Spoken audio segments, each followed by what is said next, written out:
안녕하세요, 카타임 토마입니다.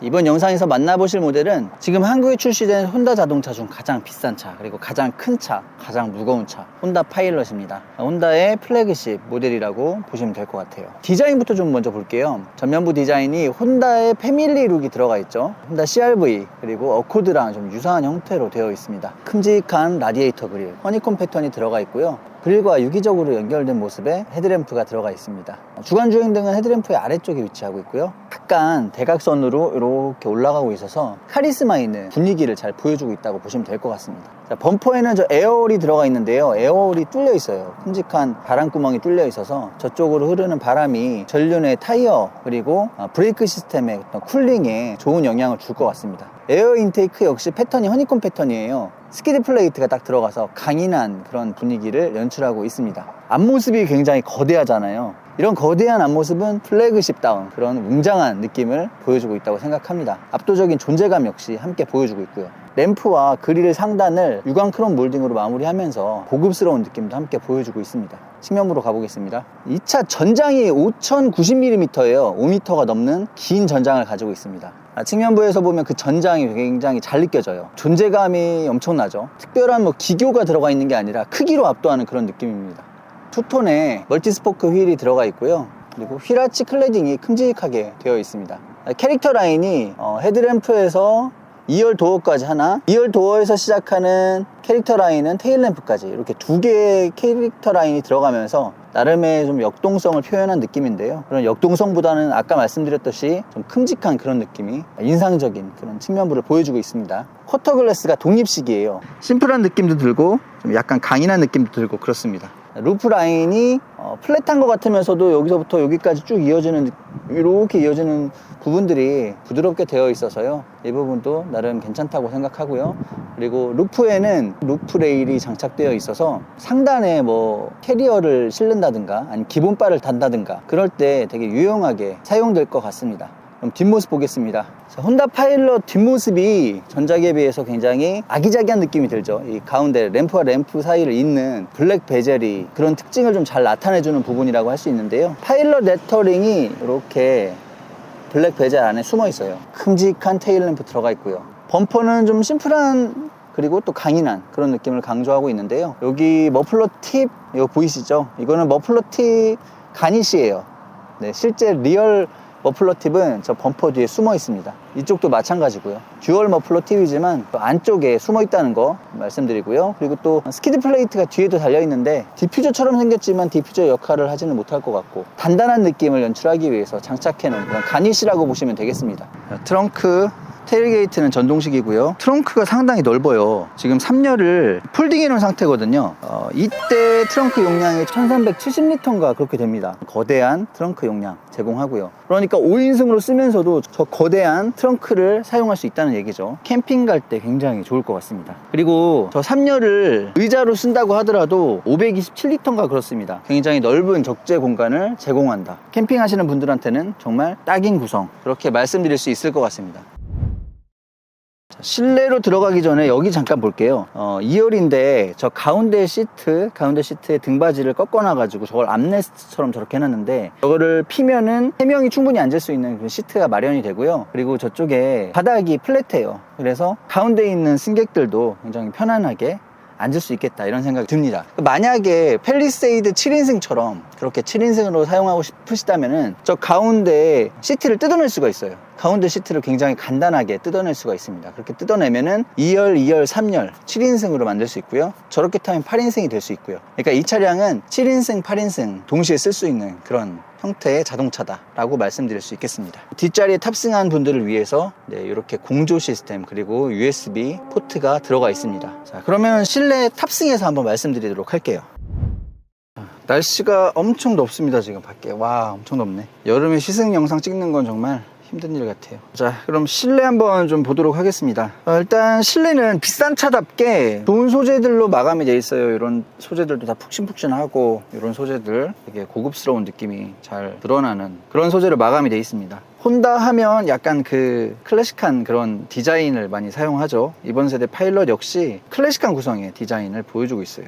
우뚝 솟아있는 이 플로팅 타입 디스플레이는 이렇게 돼 있고요. 이 차량 같은 경우에 아직 업데이트는 안 된 것 같은데 지금 나오는 파일럿들은 아마 무선 안드로이드 오토가 다 적용이 되는 걸로 알고 있습니다. 안드로이드 오토를 이용해서 내비게이션을 활용하면 될 것 같고요. 이 안에 별도로 내비게이션이 들어가 있지는 않아요. 혼다 어코드를 타면서 그리고 CR-V를 타면서 조금 아쉬웠던 부분이 서라운드 뷰 모니터, 이게 안 들어가 있다는 게 좀 아쉬웠는데, 이 차량 같은 경우에는 후방 카메라에 화질도 나쁘지 않고요. 그리고 서라운드 뷰 역시 들어가 있습니다. 좀 특징이 이게 돌리면 타이어 각도가 이렇게 보여요. 그래서 조금 더 쉽게 자동차 주차라든가 아니면 좁은 길을 빠져나갈 때 좀 더 쉽게 차를 움직일 수 있겠다, 이런 생각이 들고요. 좀 더 안전해졌다, 이런 생각도 듭니다. 화면이 좀 작은 건 아쉬워요. 요즘 같은 경우에는 여기까지 막 이어져 있잖아요, 화면이. 그런 큰 화면이 들어가 있었으면 더 좋았을 텐데 그런 부분은 좀 아쉽습니다. 대신에 혼다 같은 경우에는 이런데 호스트를 투입하는 것보다는 기본기를 좀 더 다지는데 투입하는데, 이 부분에 대해서는 조금 이따 운전하면서 말씀드리도록 할게요. 클러스터도 디지털 클러스터가 들어갑니다. 되게 그래픽은 심플합니다. 심플한 대신 뭐랄까 좀 그건 좋죠. 시인성은 굉장히 좋습니다. 그리고 이거는 HUD가 들어가 있어요. HUD에서 간단하게 그 내비게이션과 연동된 방향 지시 같은 거는 HUD에서 보여줍니다. 요거 말씀 안 드렸는데 요 가운데 자동차 있잖아요. 브레이크 밟으면 불 들어오고, 길을 가다 보면 여기 쭉쭉 길의 경계선이 보이면서 차선 중앙 유지 보조 현황을 보여주기도 하고요. 그리고 이 차량에도 혼다 센싱이 들어가 있거든요. 반자율 주행할 때 주변의 교통 상황 등을 여기서 표기해 주기도 합니다.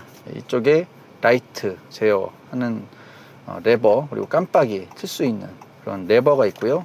이쪽에는 이제 와이퍼를 조정할 수 있는 레버가 위치합니다. 여기에 수납 공간이 있는데 이 밑에 미끄럼 방지 패드가 되어 있고, 여기가 턱이 이렇게 살짝 올라와 있어서 휴대폰이나 선글라스 케이스 같은 걸 넣어도 주행 중에 이게 빠지질 않습니다. 움직이질 않더라고요. 그런 부분은 되게 좋습니다. 그리고 여기에도 휴대폰을 이렇게 넣을 수 있는 그런 홈이 있고요. 휴대폰 말고도 여러 가지 넣을 수 있을 것 같아요. 차가 워낙에 주행 질감이 흔들림이 없고 좋다 보니까 이런 걸 이렇게 조금 삐져나와 있더라도 이게 빠지거나 하지 않더라고요. 흔들림이 거의 없어가지고. 그리고 여기에 무선 충전 포트가 있고요. 이쪽에 휴대폰을 놓을 수도 있고요. 버튼식의 기어 변속기가 여기 장착이 돼 있어요. 근데 D, N, R이 제일 위험하잖아요. R은 이렇게 누르는 걸로 돼 있어요. 그래서 오작동을 방지한 모습을 보여주고 있습니다. 이 4개 P, R, N, D가 4개가 전부 다 촉감이 달라요. 그래서 그런 식으로 오작동을 방지하고 있다라고 말씀드릴 수 있겠고요. 이쪽에 드라이브 모드, 셀렉트, 뭐라 그러지? 토글 스위치,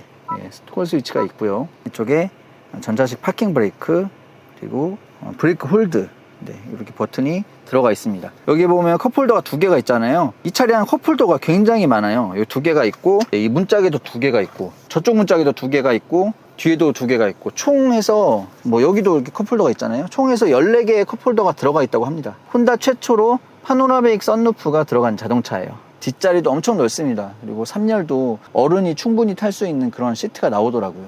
그리고 시트도 되게 촉감도 좋고요. 앉았을 때 몸도 잘 지지해 줍니다. 이게 좀 약간 투박한 느낌도 없지 않아 있지만, 혼다 파일럿이 아까 말씀드렸듯이 혼다에서 가장 비싸고 가장 상위 등급 포지션이라고 볼 수 있잖아요. 그렇기 때문에 그만큼 전반적으로 구성을 잘 해놓은 것 같고요. 탑승 공간이 편안해서 좋아요. 헤드룸 보십시오. 헤드룸 이렇게 많이 남아요. 헤드룸이 저기 3열까지 이어지니까 플래그십다운 실내 공간과 구성들을 보여주고 있다라는 말씀 드리고요. 자, 그럼 지금부터 주행하면서 이 차량의 특징, 그리고 장점, 또 단점까지 한번 말씀드려 보도록 하겠습니다. 가볼게요.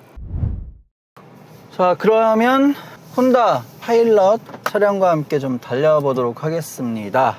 이 차량에는 V6 3.5L 가솔린 엔진이 들어가 있어요. 그리고 미션은 자동 10단 미션입니다. 최고 출력이 289마력이고요. 최대 토크가 36.2kg 포스미터입니다.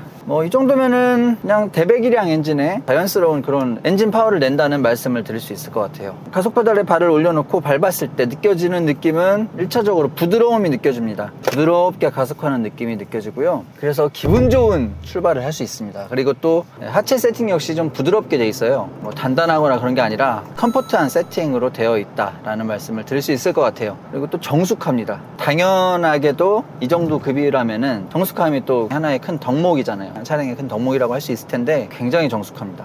핸들링 같은 경우에도 그렇게 부담스럽거나 그렇지 않고요. 딱 탔을 때 무난무난한 고급 SUV구나 이런 생각이 좀 들어요. 근데 이제 진가는 타면 탈수록 나오죠. 이 차량이 사륜구동 모델이거든요. 풀타임 사륜구동인데 평상시에는 전륜 쪽에만 파워를 주다가 일상주행에서 필요할 경우에 후륜으로 구동력을 배분을 하는데 전륜구동 기반 모델임에도 불구하고 70%까지 힘을 뒤로 보내는 경우가 있다 그래요. 그래서 이런 코너링에서 좀 세게 밟았을 때 뒤쪽으로 구동력이 배분이 되면서 확 밀어주는 느낌이 난다고 하더라고요. 제가 왜 난다고 하더라고요 라고 말씀을 드리냐면 저는 솔직히 그 정도까지 예민하게 차를 느끼거나 할 수 있는 그런 사람이 아닌 것 같아요. 그런 구동력이 몇 퍼센트 같다 이거는 제가 체감을 할 수가 없잖아요. 근데 확실히 뒤에서 밀어주는 느낌이 나는 것 같습니다. 그래서 이 큰 차체가 좀 더 과감하게 코너를 돌아 나간다는 그런 점들을 느꼈어요. 그래서 코너에서 조금 핸들링을 좀 과하게 해주더라도 이런 커다란 SUV에서 느낄 수 있는 그런 롤링 있잖아요. 왔다 갔다 그런 롤링이 있을 텐데 그런 롤링이 좀 최소화하는 그런 느낌을 받았습니다. 그게 좀 놀라운 점이었어요. 분명히 컴포트하게 돼 있는데 이 정도의 컴포트함이라면은 코너를 세게 잡아 돌렸을 때 차가 휘청거려야 될 텐데 그런 느낌이 되게 없더라고요. 여기서 한번 크게 꺾어보면 그냥 자연스러운 정도의 그런 롤링 굉장히 잘 자세를 제어해 주는 것 같습니다. 그리고 브레이크 같은 경우에도 이 큰 차체를 세워주는데 무리 없이 그렇게 브레이크가 잘 들어줘요. 그래서 브레이크를 믿고 좀 밟아줘도 되겠다라는 생각도 들고요. 아무래도 가솔린 대배기량 엔진이다 보니까 이 엔진의 파워를 제대로 쏟아내려면은 고RPM을 써야 됩니다. 요즘 터보 엔진을 많이 장착을 하잖아요. 터보 엔진 같은 경우에는 토크 나오는 시점이 좀 앞쪽에 있죠. 그런 차를 타다가 이 차를 타면 적응이 안 될 수가 있습니다. 만약에 이렇게 가속 추월이 필요하다면은 세게 밟아서 RPM을 어느 정도 끌어올려줘야 토크가 나오기 시작하거든요. 그래서 초반에 좀 굼뜨다는 순발력이 필요할 때 세게 밟았을 때 좀 굼뜨다는 생각을 하실 수도 있습니다. 제가 보기에는 이 차량의 단점을 하나 뽑아보자면은 그게 단점이 아닌가 그런 생각이 들어요. 차체가 무겁다 보니까 엔진이 대배기량 엔진이고 파워가 충분하더라도 거기까지 가는 좀 시간이 조금 오래 걸린다? 그런 느낌. 그러니까 그냥 평상시에 컴포트한 주행일 경우에는 큰 문제가 없겠지만 순간적으로 치고 나가야 될 때 그럴 때 좀 한 템포 빠르게 가속 페달을 세게 밟아줘야 된다는 거. 굳이 지적하자면 그 점이 단점이라고 말씀드릴 수 있을 텐데요. 그거 말고는 딱히 단점이라고 할 만한 부분들이 잘 없어요. 혹자는 실내에 대해서 이게 단점 아니냐 이렇게 말씀하실 수도 있겠는데 요거 같은 경우에는 이런 클래식한 디자인이 잘 질리지 않는다는 것도 장점이잖아요. 그래서 서로가 이제 상쇄할 수 있는 부분이라고 생각을 하고요. 또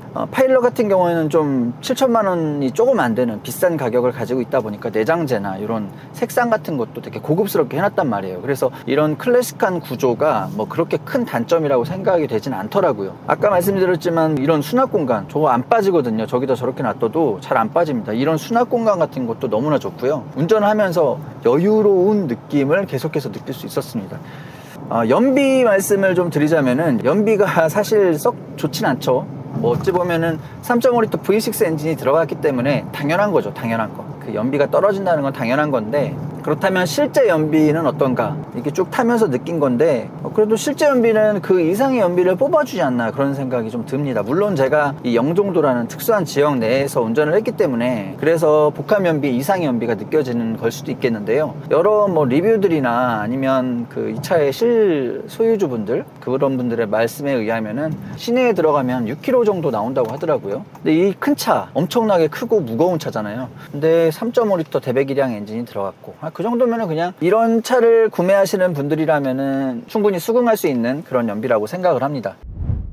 제 채널에 자주 들어와 보시는 분들, 그리고 제 영상을 보셨던 분들은 아실 수도 있겠지만 혼다 앰버서더 드리머스의 좀 1기에 선택이 되어가지고 활동 중이잖아요. 이뿐만 아니라 제가 여러 이제 혼다에서 지금 한국에 팔고 있는 4대의 차량이 있죠. 혼다 어코드, 그리고 CR-V, 그리고 오디세이, 그리고 파일럿. 4종의 차를 다 타봤는데, 그리고 짧게 탄 것도 아니고 이게 좀 한 4박 5일씩 길게 탔는데, 요즘 들어서 혼다라는 브랜드에 대해서 다시 한번 생각하게 만드는 그런 경험들을 하고 있어요. 차가 진짜 생각보다 너무 좋습니다. 차를 정말 잘 만드는 것 같아요. 근데 그냥 보면은 실내 디자인이 최신 트렌드와 맞지 않고 보는 분에 따라서는 값어치를 못한다라고 말씀들을 하실 수 있는데, 제가 아까도 말씀드렸지만 이런 디자인이 좀 질지는 않아요. 그리고 실제로 차를 타보면은 이런 실내 디자인은 안 보일 만큼 차가 좀 좋은 주행 질감을 제공을 하거든요. 지금도 이렇게 가면서 이 노면이 그렇게 좋지만은 않은데 이 노면 통과할 때 느껴지는 그 부드러운 찰랑찰랑한 느낌은 정말 베스트입니다. 베스트. 처음에 이 차를 받았을 때 에어 서스펜션 장착된다 이런 생각도 들었어요. 그 정도로 승차감 측면에서 상당히 좋다. 그리고 이 차를 타고 또 글램핑을 위해서 저 춘천, 양평 그렇게 좀 돌고 왔거든요. 굉장히 장거리잖아요. 주말이다 보니까 차도 좀 막혔고, 근데 타면서 느낀 건데 피곤하지가 않더라고요. 차가 컴포트하게 세팅이 됐고 핸들링도 부담스럽지 않게 세팅이 됐는데 쭉 직진을 타고 갈 때 차선 그 중앙을 잘 맞춰줍니다. 이 직진 추종 성능이 좋다는 얘기죠. 그거로 인해서 좀 운전하면서 스트레스 받는 경우가 적었어요. 운전하기가 굉장히 편하고요. 제가 보기에는 한 4050 아이들이랑 함께 레저 같은 걸 많이 하시는 분들, 그런 분들이 이 차를 선택하신다면은 정말로 만족스럽게 타실 수 있겠다라는 생각이 들고요. 그리고 또 오디오도 보스 오디오가 장착이 돼 있어서 음악도 음질도 상당히 좋았고요. 계속 말씀드리지만 이 화면이 작은 거, 그 주행 말고 굳이 이제 전체 상품성 측면에서 바라봤을 때 하나 또 단점으로 꼽아보자면은 요 AVM 모니터일 거예요. AVM 모니터가 조금 더 컸으면 좋겠는데, 그러니까 어코드나 CR-V에 들어가는 그대로 그 정도 크기가 들어갔기 때문에 화면이 조금 작긴 작아요. 혼다는 이런 거보다는 차체의 기본기, 뭐 셰시 이런 거에 투자를 많이 하는 회사라고 하거든요. 그러니까 미국에서 주로 팔리는 차들, 미국형 차량들이 우리나라에 들어옵니다. 그래서 이거 다 미국형 차량들이거든요. 가격 면에서도 미국에서 팔리는 그 정도? 더 비싸게 안 받는다 그래요. 가격은 거의 비슷하게 받는다 그러고, 미국에서 팔리는 차량들이기 때문에 아무래도 미국 시장이 우리나라 시장보다 훨씬 더 크잖아요. 미국인들의 입맛에 맞춰서 만들다 보니까 그 미국인들은 이 실내 예쁘게 만들고 이게 중요한 게 아니고 먼 거리를, 그리고 쫙 끝없는 길을 막 달리잖아요. 그 길을 큰 문제 없이, 큰 고장 없이 목적지까지 안전하게 가는 게 제1 목표라고 하더라고요. 그렇기 때문에 실내가 다소 좀 투박하게 만들어지는 거 오케이 한답니다. 근데 탔을 때 이 주행 질감, 이 편안한 안락한 승차감, 그리고 주행하면서 스트레스 안 받는 거, 요런 거를 좀 못 맞춰줬을 때 이 미국인들의 입맛에 안 맞는 차다. 그래서 혼다는 그런 걸 입맛에 맞추는 그런 브랜드이기 때문에 미국에서 엄청나게 팔린다고 하죠.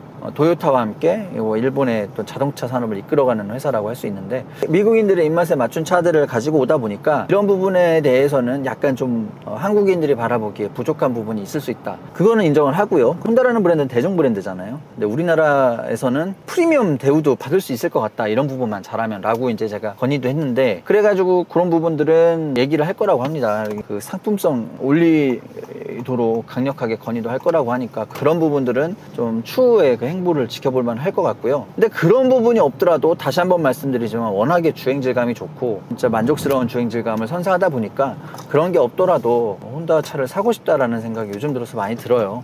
그리고 혼다 센싱 되게 잘 돼 있다는 거, 이 부분에 대해서도 두 번 말씀드릴 필요가 없을 것 같아요. 중앙 잘 맞춰주고요. 그리고 불안하지 않습니다. 또 휠을 적절하게 제어를 하면서 그렇게 좀 맞춰 간다는 거 괜찮더라고요. 이런 부분도. 근데 이 차량 같은 경우에는 이런 혼다 센싱도 적극적으로 활용해 가지고 고속도로에서 그렇게 편안하게 주행하는 것도 좋지만, 내가 운전하고 있을 때, 운전할 때 그 만족감을 진짜 제대로 전해주는 자동차이기 때문에 직접 운전해 보시는 거를 추천드리고요. 운전하면서 진짜 입가에 이렇게 미소 살짝 이렇게 들더라고요. 저는 그랬어요. 너무 좋아가지고. 좀 이런 말 하면 좀 그렇지만 마법의 양탄자 탄 기분? 이게 좀 너무 나갔나요? 그런 기분 느껴질 정도로 승차감이 좋았고, 그리고 뒤에 타시는 그 가족들도 3열까지도 편안하게 앉을 수 있겠다라는 점 너무 만족스러웠던 시성이고, 차량을 제가 한 4박 5일 타고 있거든요. 내일 반납인데 반납하기 싫다는 생각이 자꾸 드네요. 좀더 브레이크 적절하고요. 기본기 좋고 편안한 주행 질감을 주는, 편안한 승차감을 주는 패밀리카의 끝판왕. 총평은 그렇습니다. 그럼 영상 여기까지 하겠고요. 여기까지 시청해 주셔서 감사드립니다. 도움되셨다면 구독과 좋아요 부탁드릴게요. 시청 감사합니다.